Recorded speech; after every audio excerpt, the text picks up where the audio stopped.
Good afternoon class 10th. How are you all? I welcome all of you once again. आज हम लोग AP chapter के arithmetic progression chapters के कुछ और क्वेश्चंस शीट के करेंगे और आई बिलीव दैट आज की क्लास के बाद ये चैप्टर मेरे एंड से कंप्लीट हो जाएगा. इट डजंट मीन्स कि हम लोग यहाँ पर एपी एंड कर देंगे. आप लोग अपने डाउट्स पूछ सकते हैं इसके बाद भी. ठीक है, so let's start the class. सबसे पहले हम लोग आज कुछ डाउट्स ले रहे हैं जो कि पूछे. ये सबसे पहला डाउट प्रणव ने, नेहा ने और काफी स्टूडेंट्स ने पूछा था. प्रणव, आपने एक क्वेश्चन किया भी था और मैंने उसमें लिखा भी था कि बिल्कुल सही मेथड है, लेकिन मैं आपको अपनी तरफ से एक मेथड और समझाना चाह रहा हूँ जो कि शायद इजियर मेथड होगा. ठीक है, इस क्वेश्चन में गिवन है कि एबीसी एपी में है और आपको प्रूफ करना है ये तीनों टर्म्स भी एपी में होंगी. कोई भी तीन टर्म्स एपी में कब होंगी? कोई भी तीन टर्म्स एपी में तब होंगी जब कॉमन डिफरेंस इक्वल होगा. तो आप बस इतना दिखा दीजिए उन तीन टर्म्स के लिए जो प्रूफ करनी है कि एपी में that t2 minus t1 is equals to t3 minus t2. अगर आप इतना दिखा देते हैं तो इसका मतलब वो तीनों टर्म्स एपी में हो जाएंगे. चलिए स्टार्ट करते हैं. तो आपको गिवन क्या है? सबसे पहले आपको गिवन है ए बी सी, ये तीन टर्म्स एपी में है. अगर ये तीन टर्म्स एपी में है तो मैंने आपको अरिथमेटिक मीन वाले कॉन्सेप्ट में समझाया था कि 2b equals to a plus C होगा. याद है आपको? तो अगर आपको ये वाला फॉर्मूला याद है, ठीक है, तो आप इसको अप्लाई करेंगे और इसकी हेल्प से आप वो तीन टर्म्स एपी में प्रूफ करेंगे. ठीक है, जिनको याद नहीं है वो प्लीज मेरा लास्ट वीडियो जरूर देख लीजिएगा. Now you have to prove that b plus c minus a, c plus a minus b and b plus a minus c are also in AP. ठीक है, एक बार फिर से अपनी बात को रिपीट करूंगा. अगर ये तीनों टर्म्स एपी में हैं तो इसका मतलब कॉमन डिफरेंस इक्वल होगा. यानी हम लोग क्या करेंगे, t2 माइनस t1 कैलकुलेट करेंगे और t3 माइनस t2 कैलकुलेट करेंगे. अगर ये दोनों इक्वल आते हैं इट मींस सवाल हमारा प्रूव हो गया, ये तीनों टर्म्स एपी में होंगी. So let's calculate t2 minus t1. c plus a minus b, this is t2, and minus t1 minus b plus c minus a. So plus c minus c will be cancelled. A plus a is 2a and minus b is minus 2b. Now you have 2b, the value of 2b as a plus c. ठीक है, so put the value of 2b to 2a minus a plus c. Now 2a minus a is a minus c. So the value of t2 minus t1 comes out to be a minus c. ये हमारी value है. अब हम लोग t3 minus t2 calculate करेंगे. देखिए बेटा, so if you calculate t3 minus t2, t3 is b plus a minus c and t2 is c plus a minus b. c plus a minus b. So plus a minus a will be cancelled. b plus b, minus minus plus हो जाएगा. b plus b is 2b minus c and minus c is minus 2c. यहां तक बात clear है. Again 2b की value ये जो है इसे सब्सटीट्यूट करिए. 2b की वैल्यू है a plus c minus 2c. So a c minus 2c कितना होता है? Minus c. तो ये a माइनस c और ये भी a minus c. Because t2 minus t1 is equals to t3 minus t2, hence the common difference is same, therefore the sequence is an AP. ठीक है, so this is one of the method. आपके method से अलग है. अगर आपको ये समझ में आए तो जरूर कर लीजिएगा. आपका मेथड भी बिल्कुल ठीक था. चलिए आगे बढ़ते हैं. यहाँ पर एक बात समझाने का मन कर रहा है. हो सकता है कुछ बच्चों को ये बात समझ में नहीं हो कि 2b equals to a plus c कैसे आया. तो एक बार समझा देता हूँ, लेकिन पिछली क्लास में यानी कि पिछले वीडियो लेक्चर में मैं समझा चुका हूँ कैसे आया. देखिए, अगर a b c ये तीन टर्म्स एपी में हैं तो t2 माइनस t1 इक्वल होगा t3 माइनस t2 के. तो b माइनस a इक्वल होगा c minus b. Minus b जब इधर आएगा तो प्लस हो जाएगा 2b और माइनस c जब इधर आएगा तो प्लस हो जाएगा, ये हो जाएगा a plus c. So this is how we have got 2b equals to a plus c. और b यहाँ पे जो मिडिल में लिखा हुआ इसको बोलते हैं अरिथमेटिक मीन. ठीक, लास्ट क्लास में करा चुके. अब ये क्वेश्चन देखते हैं 32. ये भी शायद प्रणव आपने हर्षद ने पूछा सेंट पीटर से. हर्षद जरा समझिएगा बेटा. आपको गिवन है कि b plus C upon a comma a plus C upon b comma a plus b upon c, ये तीन टर्म्स एपी में है और आपको ये प्रूफ करना है कि 1 upon a, 1 upon b, 1 upon c ये तीनों टर्म्स एपी में होंगी और bc, ca और ab ये तीनों टर्म्स भी एपी में होंगी. ये आपको प्रूफ करना है. एक कॉन्सेप्ट आपको समझाना है इस क्वेश्चन के लिए. ध्यान से वो कॉन्सेप्ट समझिए. इस क्वेश्चन को थोड़ी देर के लिए भूल जाइए. ठीक है, उसी कॉन्सेप्ट पर ये क्वेश्चन बेस्ड है. आइए समझते हैं पहले कॉन्सेप्ट. देखिए, कोई भी एपी अगर आप लेते हैं 2 प्लस 3 5, 5 प्लस 3 8, 8 प्लस 3 11. लेट से आपने एपी ले ली 2 5 8 11. ठीक है, तीन ही टर्म्स ले लेते हैं. 2 प्लस 3 5, 5 प्लस 3 8. ये हमने एक सीक्वेंस लिया छोटा सा जिसका कॉमन डिफरेंस 3 है. तो ये एपी है बिकॉज कॉमन डिफरेंस सेम है। अगर आप इस सीक्वेंस में, सीरीज में कोई भी नंबर ऐड करते हैं या सब्ट्रैक्ट करते हैं या मल्टीप्लाई करते हैं या डिवाइड करते हैं, तो जो नया सीक्वेंस बनेगा वो भी एपी रहेगा, वो नया सीक्वेंस भी एपी ही रहेगा। जैसे कि मान लीजिए आप इसमें 1 ऐड कर देते हैं, 1 अगर आप ऐड करेंगे तो आ जाएगा 2 + 1 3, 5 + 1 6, 8 + 1 7। देखिए 2 + 1 3, 5 + 1 6, 8 + 1 is 9। अब देखिए कॉमन डिफरेंस कितना है 3। कॉमन डिफरेंस क्योंकि सेम है इसलिए ये सीक्वेंस भी एपी है। अगर आप इसमें से कुछ सब्ट्रैक्ट कर देते हैं, मान लेते हैं हम इसमें सब्ट्रैक्ट कर देते हैं 3 सब्ट्रैक्ट कर देते हैं, तो 2 - 3 is -1, 5 - 3 is 2, 8 - 3 is 5। देखिए क्या ये एपी है? T2 - T1 जब आप करेंगे तो आएगा 2 - -1 यानी कि 3, और T3 - T2 जब आप करेंगे 5 - 2 ये भी 3, यानी अभी भी ये एपी है। इसी तरह अगर आप इसमें किसी नंबर का मल्टीप्लाई करें, इन तीनों टर्म्स में किसी नंबर का मल्टीप्लाई करें, लेट्स से हम 3 से मल्टीप्लाई कर देते हैं, सो 3 2 is 6, 3 5 is 15 and 3 8 is 24। 15 - 6 कितना हुआ? 15 - 6 is 9 and 24 - 15 कितना हुआ? 9। Since the common difference is again same, hence this is also AP। तो अगर हम AP की सारी टर्म्स में किसी नंबर को ऐड करें, माइनस करें, मल्टीप्लाई करें या डिवाइड भी करें, तो रिजल्टिंग सीक्वेंस AP ही रहेगा। कॉमन डिफरेंस चेंज हो जाएगा लेकिन AP ही रहेगा। ठीक है, चलिए, यानी कॉमन डिफरेंस चेंज हो जाएगा से मतलब है कि जो ओरिजिनल सीरीज का कॉमन डिफरेंस है उससे डिफरेंट आएगा, लेकिन एपी ही रहेगा। तो अगर हम किसी सीक्वेंस में एपी के किसी टर्म्स, सारी टर्म्स में किसी नंबर को प्लस, माइनस, मल्टीप्लाई, डिवाइड करेंगे, then the resulting sequence will again be an AP. तो आइए अब इस क्वेश्चन को शुरू करते हैं।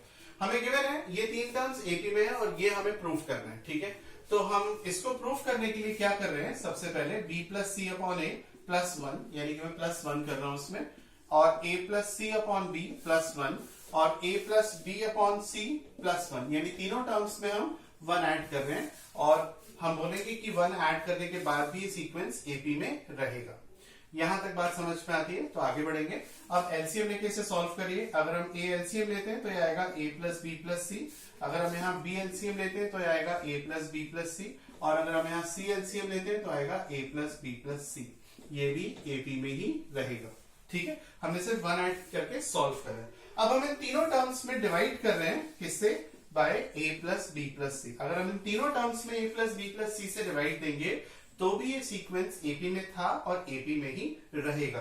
तो a + b + c से डिवाइड देंगे इसको तो आएगा 1/a, क्योंकि a + b + c से जब इसे डिवाइड देंगे तो कैंसिल हो जाएगा a + b + c। ऐसे देखिए a + b + c से अगर आप इसे डिवाइड देंगे तो ये कैंसिल हो जाएगा, सिर्फ 1/a बचेगा। इसी तरीके से यहाँ बचेगा 1/b और यहाँ बचेगा 1/c। तो this will also be in AP. तो ये हमारा फर्स्ट पार्ट प्रूफ हो गया, 1/a, 1/b, 1/c एपी में रहेंगे। So this is how we can prove the first part. Second part पर आते हैं। हमें प्रूफ करना है BC, CA, AP, AB भी AP में होंगे। आइए सेकेंड पार्ट कैसे प्रूफ करेंगे। सेकेंड पार्ट के लिए मैं पूरा रब नहीं करूंगा, लास्ट में जो हमारा रिजल्ट आया इसी को उठा लेंगे। हम लिखेंगे सिंस 1/a, 1/b, 1/c ये AP में आ चुके हैं, तो अब हम इन तीनों टर्म्स में मल्टीप्लाई कर रहे हैं। किसका मल्टीप्लाई कर रहे हैं? हम मल्टीप्लाई कर रहे हैं ABC से। किससे बेटा? ABC से। तो ABC से अगर हम मल्टीप्लाई करेंगे तो ABC/a, ABC/b और ABC/c। ये देखिए C cancel, B cancel, A cancel, क्या बचा? सॉरी यहाँ लिखना होगा, this is also be in AP। क्या बचा? BC, AC and AB। ये भी आपका AP में ही आएगा और यही आपको प्रूफ करना है।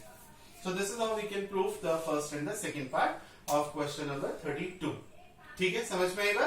सो हमने इसको कैसे प्रूफ किया, एक बार जल्दी से और रिपीट कर दें। हमने 1 प्लस किया, क्या किया हमने 1 प्लस किया, बस सॉल्व कर दिया, और फिर a + b + c से डिवाइड दे दिया फर्स्ट पार्ट के लिए, और सेकेंड पार्ट के लिए तीनों टर्म्स में a b c से मल्टीप्लाई किया। ठीक है, चलिए आगे बढ़ते हैं। 14th क्वेश्चन, शायद if I am not wrong Harshav आपने पूछा है। ये क्वेश्चन मैं लास्ट क्लास में बता चुका हूं। ठीक है, तो आप लोग मेरा पिछला वीडियो देखिएगा और अगर फिर भी नहीं समझ में आता तो एक बार फिर पूछ लीजिएगा। ठीक है, ये मैं बता चुका हूं, हो सकता है आपका पहले का डाउट हो या आपने पिछले वीडियो लेक्चर को नहीं देखा हो, तो आप एक बार देख लीजिएगा। ये क्वेश्चन हम कर चुके हैं। ठीक है, चलिए क्वेश्चन नंबर 25, ये श्रवण ने पूछा है सेंट पॉल से। तो श्रवण देखते हैं, बहुत अच्छा क्वेश्चन पूछा है श्रवण। ये शीट का अच्छा क्वेश्चन है, अच्छे लेवल का, ये टफ क्वेश्चन है। आइए समझते हैं।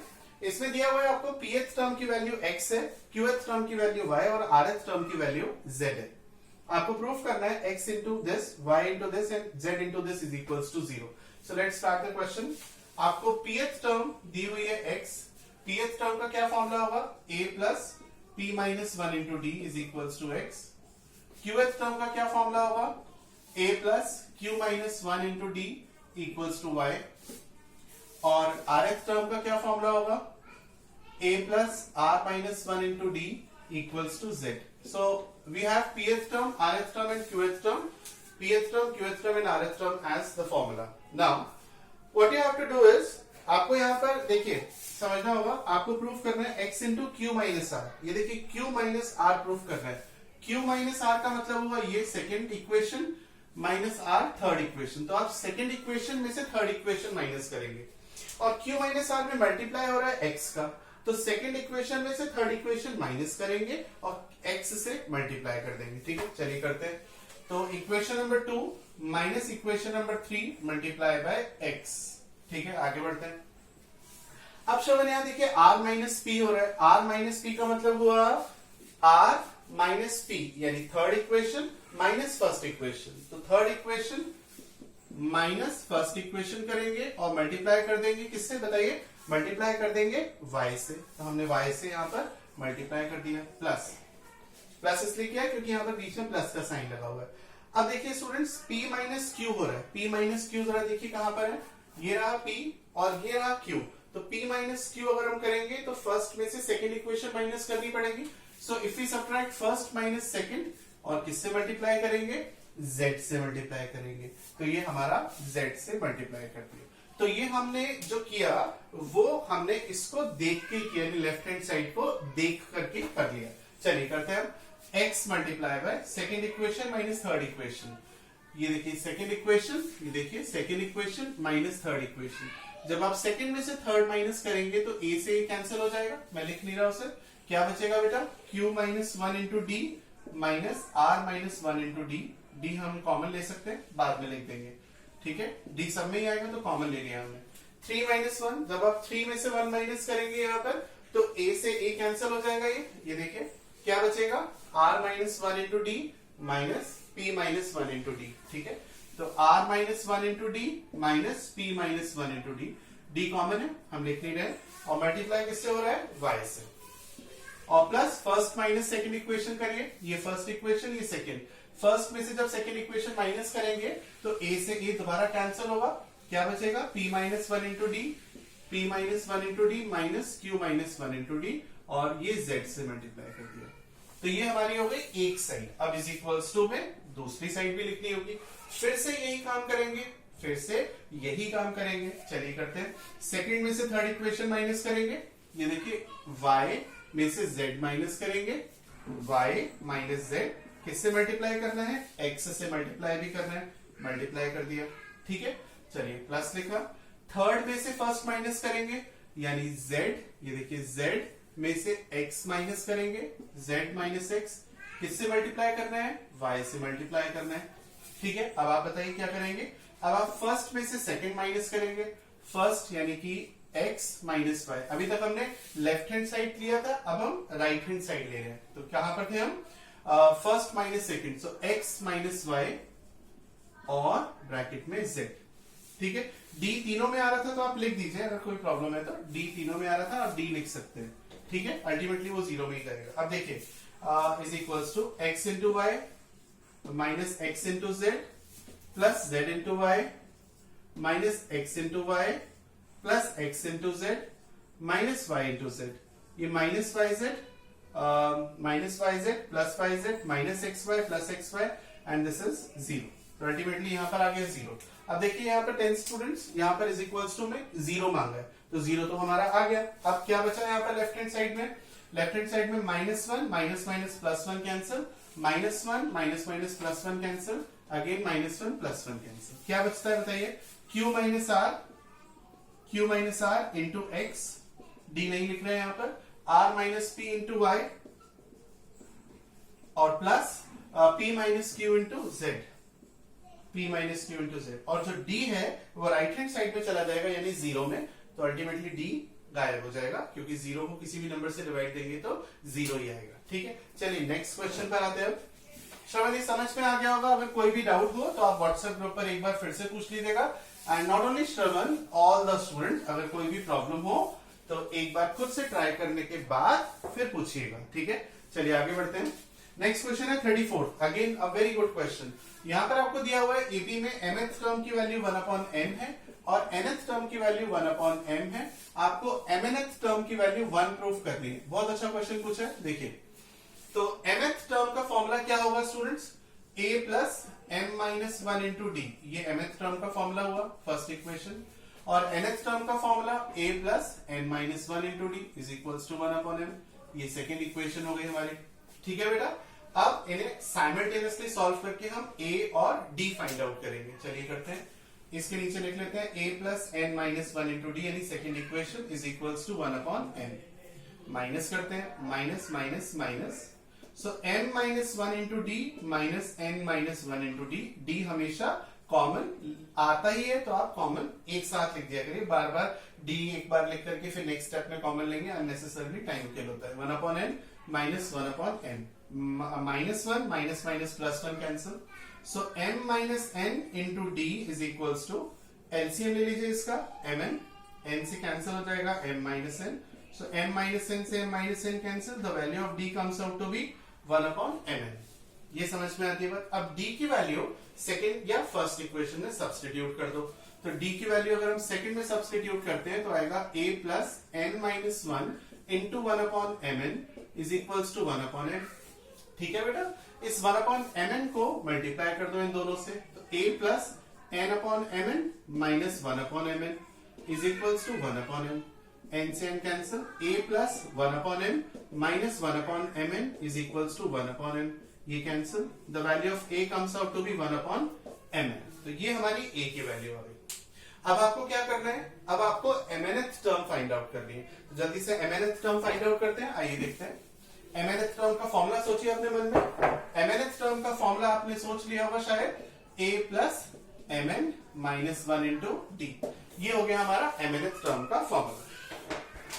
तो ये फॉर्मूला लगाने के बाद a और d की वैल्यू सब्सटीट्यूट करिए। a की वैल्यू है 1/mn plus mn minus 1, d की वैल्यू भी 1/mn है, तो 1/mn, अब इन दोनों का 1/mn से मल्टीप्लाई कर दीजिए, mn upon mn minus 1/mn, ये कैंसिल, और mn अपॉन mn 1, तो आंसर क्या आया 1। सो this is your final answer. ठीक है, चलिए और भी आप लोगों के कुछ डाउट्स हो तो जरूर पूछ सकते हैं, और कुछ बच्चों ने एनरोल कर लिया है। जो बच्चे आज फीस सबमिट करेंगे, please kindly submit your fees today only. आप जब फीस सबमिट करेंगे तो आपको एक रसीद मिलेगी, उस रसीद की फोटो आप इसी व्हाट्सएप ग्रुप में मुझे भेजेंगे, इंडिविजुअल नहीं भेजेंगे। ठीक है, क्योंकि 9th to 12th काफी सारे बैचेस हैं और काफी सारे स्टूडेंट्स हैं, तो मैं एक एक स्टूडेंट का रसीद चेक नहीं कर पाऊंगा। तो आप लोग जब फीस सबमिट करेंगे आज, तो आप उस रसीद की फोटो इसी व्हाट्सएप ग्रुप पर भेजेंगे जो हमने बनाई हुई है। So do submit the fees. मैंने आपको कल भी बताया था, fees is 1200 rupees per month, और ये बैच हम लेंगे 25 अप्रैल से 25 मई तक। ठीक है, आज की क्लास में इतना ही रखते हैं। Thank you.